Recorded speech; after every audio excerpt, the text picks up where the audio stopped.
Uploading national gold medalist ఉద్యోగం రాలే. ఏమంటే అప్లోడింగ్ లో ఈయన కరెక్ట్ గానే చేసినాడు, గోల్డ్ మెడల్ చేసినాడు, సిల్వర్ అప్లోడ్ అట ఆయన కరెక్ట్ గానే చేసేటండి. జగన్మోహన్ రెడ్డి గారిని మనం పదే పదే జగన్ గారు చేసింది ఈ మాట తప్పు, మళ్ళీ అక్కడ ఇంకో టాపిక్ వస్తే మళ్ళీ అక్కడ మాట్లాడేది తప్పు, ఇంకోటి అలా తప్పులని చెప్పకూడదండి. ఎందుకంటే ఆయనకి అబద్ధాలు చెప్పటం వెన్నతో పెట్టిన విద్య. ఇంకా చెప్పాలంటే అబద్ధాలు చెప్పడం అంటే ఒక ఎంజాయ్మెంట్గా ఫీల్ అవుతాడు ఆయన. ప్రతి దానికి అబద్ధం. బాబాయ్ గొడ్డల పొట్టు అబద్ధం, కోడికత్తి డ్రామా అబద్ధం, ఇంకా అలాంటి ఎన్నో అబద్ధాలు చెప్పొచ్చాడండి ఆయన. ఇప్పుడు వాళ్ళ బాబాయ్ గారు చనిపోయినప్పుడు ఏమన్నాడు, మా తాతగారిని చంద్రబాబు నాయుడు గారు చంపేశారు, మా నాన్నగారిని ఎలా వస్తావు చూస్తా అన్నాడు, ఆయన చంద్రబాబు నాయుడు గారిని చంపేశారు, అలాగే మా బాబాయ్ని ఇప్పుడు చంద్రబాబు నాయుడు గారిని చంపేశారు, అలాగే నా మీద కోడికెత్తి చంద్రబాబు అని. బా అసలు ఆయన చెప్పేది నిజంగా నిజాన్ని కూడా అంత కాన్ఫిడెంట్గా చెప్పలేం, అంత టాలెంట్ ఉంది ఆయన దగ్గర. కానీ బుర్రను ప్రతి ఒక్కరికి అర్థమవుతుంది. రాజారెడ్డి గారిని నిజంగా చంద్రబాబు నాయుడు గారు చంపేస్తే మరి ఆ తర్వాత రాజశేఖర రెడ్డి గారు 2 సార్లు ముఖ్యమంత్రి అయ్యారు, మరి ఏం చేశారు?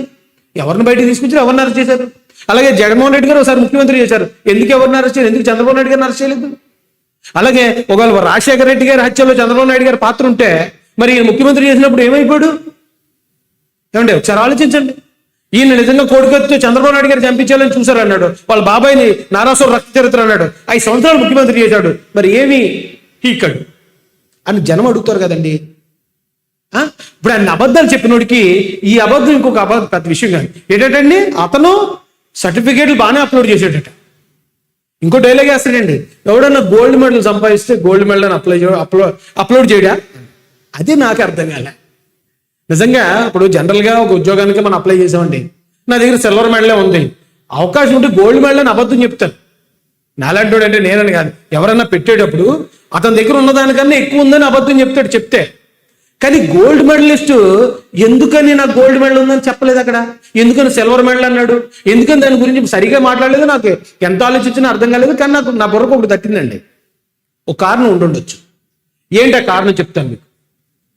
మెడల్ అని చెప్పి అని అప్లోడ్ చేసినాడని, పొరపాటు చేసినాడని చెప్పి అంటారు.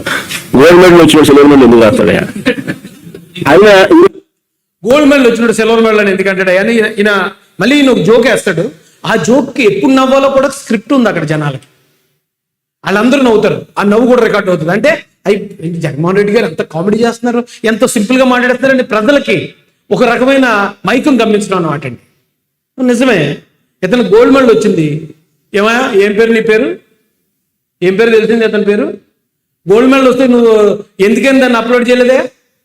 అసలు అతని మీద కేసు పెట్టాలండి. ఎవరైతే ఈ క్యాండిడేట్ ఉన్నాడో ఈ రోజున మాజీ ముఖ్యమంత్రి జగన్మోహన్ రెడ్డి పక్కన కూర్చుని ముసుముసు నవ్వులు నవ్వుతూ ఇతను ఎందుకు అప్లోడ్ చేయలేదు, అప్లోడ్ చేశాడు అయినా కూడా ఇతనికి ఉద్యోగం రాలేదని చెప్తున్నా ఏం మాట్లాడకుండా పక్కన కూర్చుని ఉన్నాడు చూడండి, ఖచ్చితంగా అతని మీద కేసు పెట్టాలి. ఎందుకంటే ఇది కూడా రాజద్రోహమే. ఇదే వ్యక్తి హైకోర్టుకి ఒక పిటిషన్ వేసుకున్నాడు. సార్ నాకు ఇలా ఉద్యోగం ఇవ్వలేదండి, అయితే నేను నా గోల్డ్ మెడల్ వచ్చిందనే సర్టిఫికేట్ అప్లోడ్ చేయడంలో ఫెయిల్ అయ్యాను, అంటే అప్లోడ్ చేయలేదు నేనని ఇతను హైకోర్టుకు చెప్తాడు. కానీ మా పక్కనున్న అబద్ధాల రెడ్డి గారు ఈ అబద్ధాల రెడ్డి గారు ఏమంటారు, అప్లోడ్ చేశాడండి, గోల్డ్ మెడల్ వస్తే సిల్వర్ మెడల్ ఎందుకు చెప్తాడు అంటే. నమస్కారం, మీ అబద్ధాలకి అద్దు పొద్దులు ఎక్కడ పోయిందండి. ఏమండి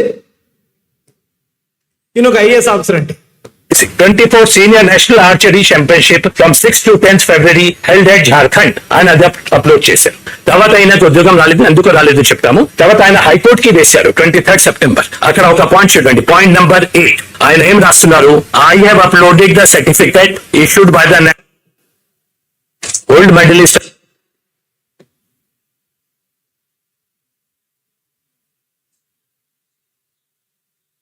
ఉద్యోగం రాలేదు, ఎందుకు రాలేదు చెప్తాము. తర్వాత ఆయన హైకోర్టు కి వేశారు 23rd September. అక్కడ ఒక పాయింట్ చూడండి, పాయింట్ నంబర్ 8. ఆయన ఏం రాస్తున్నారు, I have uploaded the certificate issued by the national games Punjab 2001 and also senior national archery championship. I have failed to upload.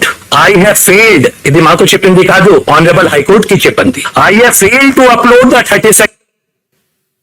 చూడండి కనిపిస్తుందా ఇది Praveen, I have failed to upload. అతను సర్టిఫికేట్ అప్లోడ్ చేయలేదని అదే పక్కన ఉన్న వ్యక్తి హైకోర్టు వారికి వేసిన దాంట్లో చెప్పాడండి, నేను సర్టిఫికేట్ అప్లోడ్ చేయలేదని, నాకు గోల్డ్ మెడల్ వచ్చిందని నేను అప్లోడ్ చేయలేదు, అని ఇక్కడ వేసాడు. మరి అప్లోడ్ చేయకపోతే ఎలా ఇస్తారు ఉద్యోగం? జ్యోతిషుడు ఏమైనా చెప్తాడా? పలానా ఆయన మీకు అప్లికేషన్ పెట్టాడండి, అతను గోల్డ్ మెడలిస్ట్ అని ఇక్కడ చెప్పలేదు, కానీ అతను గోల్డ్ మెడలిస్ట్ అని చెప్పి ఎవరైనా జ్యోతిషుడు చెప్పాలా మరి ఇప్పుడు ఐఏఎస్ ఆఫీసర్కి?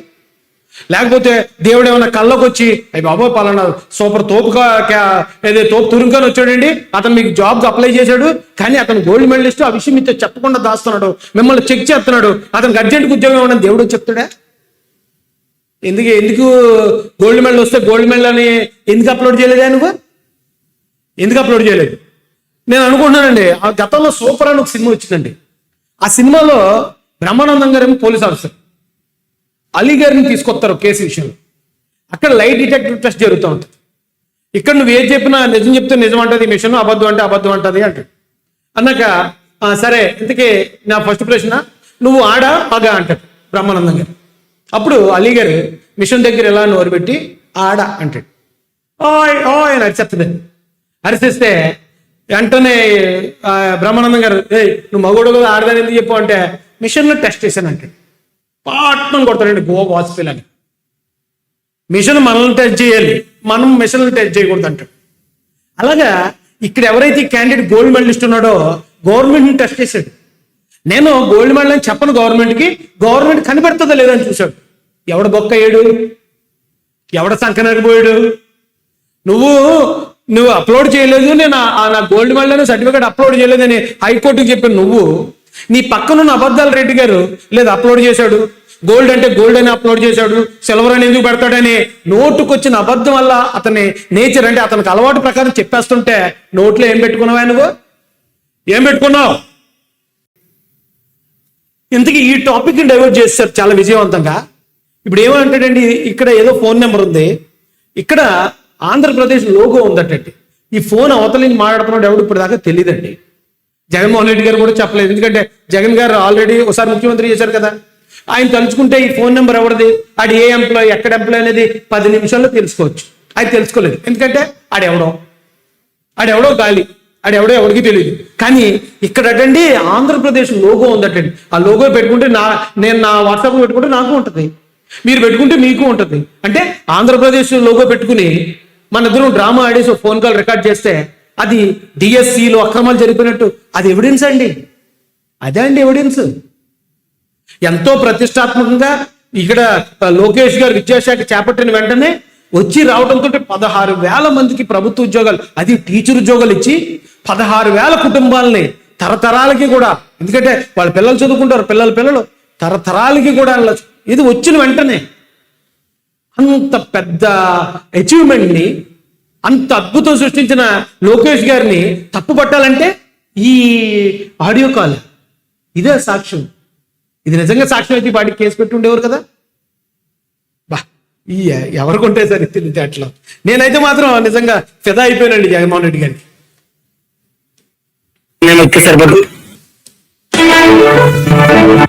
అది ఎక్కడుందండి మిగతాయి? మీరు